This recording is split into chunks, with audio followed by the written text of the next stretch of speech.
Hi, so in this video I'm going to talk about one of the most important parts of playing the cello, something every cello player has to know, in fact every stringed instrument player, maybe every musician should know, and that is sympathetic resonance. So check this out. I'm going to be bowing on my C string. I'm going to be playing a low D.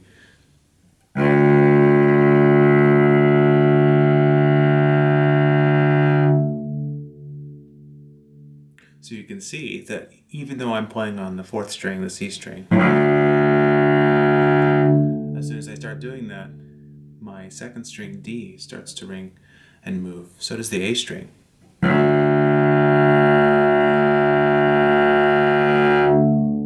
That's sympathetic resonance, and it's wonderful. Sympathetic resonance helps you teach yourself to play in tune, and it helps you teach yourself to play with a beautiful sound. You can't have a beautiful sound if you're not in tune, and if you don't have a beautiful sound, it doesn't matter if you're tuned or not. So we need to seek and find all those beautiful ringing notes on the cello, and there's many of them. The basics, though, are the ones that correspond with our open strings. We have a D string, which I already showed you. We also have our A string, we have our G string, and we have a C as well. If you have Suzuki Cello Book 2, there's an exercise on page 5. It's on the bottom of the page, and it's called ringing tone tonalization or something like that. This is how it goes. So we're going to play our fourth finger note on the A string, which is D. Then we're going to do the same thing on the D string, that's a G. Then we're going to go down and play a C on our G string, fourth finger.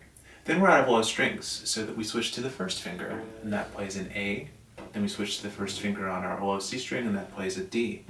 So here's how it goes.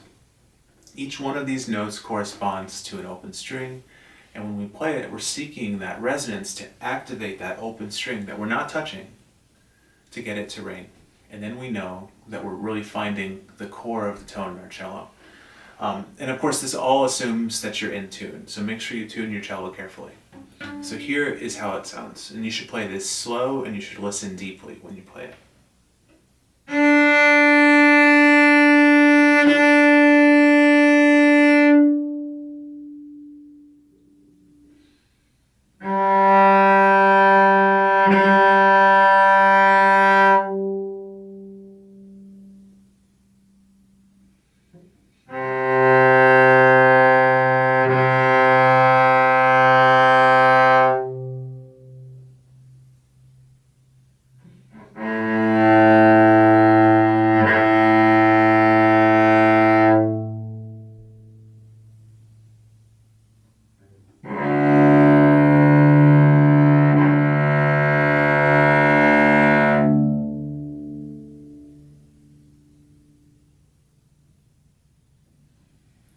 So there it is.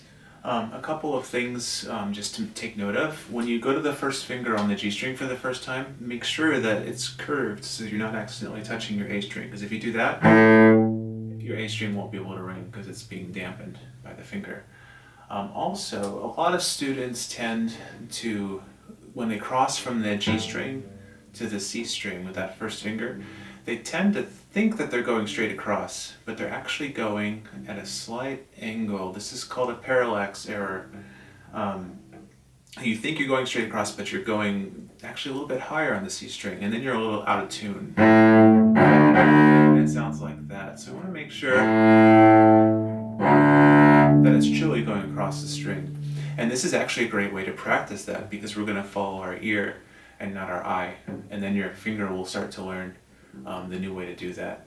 You might notice in the Suzuki book that there's a whole measure of rest between each one of these notes, and that's on purpose. We want to take that rest time to listen. It's just as important to listen as it is to play. Never forget that. So that's the ringing tone exercise, sympathetic resonance.